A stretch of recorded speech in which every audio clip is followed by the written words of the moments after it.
In debate. Thank you, Mr. President. And I want to start off by admitting that leadership decisions can be tough. And as I reflect on this process of being summoned here this week for a special session after leadership tried to state the case that it was unnecessary to rush this and to have to address this now, I first want to start off, Mr. President, by saying thank you to you. And I know that that may surprise some of us. For me, it doesn't matter what party we're in. When I think that we're doing the right thing, I'm going to say that. When I think that we're not, I'm going to say that.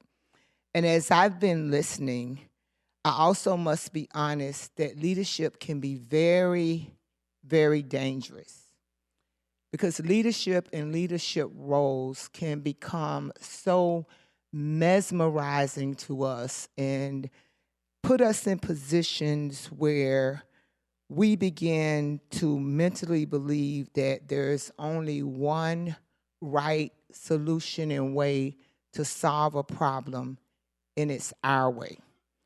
I've been here a very short time, but I've come to understand that there's a lot of genius in this group across party lines. And when we have adequate time and we're able to converse, I would have loved to have had the opportunity to spend more time with my brother, Randy Fine, and others who don't share my position. First of all, to learn, and then to use our conversation in my decision making. And I went through my normal process of prayer and reading and trying to keep up. And then we got some amendments today, and I began to continue to try to look with a broader picture. I think that we must press ourselves in all of our human frailty and all of our limitations that we don't like to oftentimes commit because we are broken, fallen people. But we have to continue to press ourselves to see the world through a prophetic imagination where we see the world of true liberty and freedom for all people. And in doing that, I literally got stuck. I try to live by certain principles. I'm a person of my faith. I respect each and every one of you in your faith. So I don't agree with some of the things in the bill around the waiver, but I think given the time, we could have worked them out. But when I got the clause that talked about giving somebody the death penalty, it almost took my breath away. Because I just don't think, no matter who we are, for me as an individual, that I should ever exercise that kind of power. My principles and how I live every day, and when I think about my life and some awful, bad decisions and some dark places that I've been, God gave me grace. God changed my heart, my mind. So I have to always think that that opportunity is available for a person, no matter how horrific they are.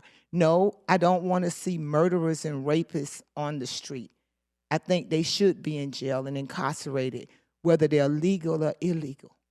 But I don't think, for me as an individual, that I can make a decision about when somebody's life should end based on an action that they took. I just, as an individual, can't do that.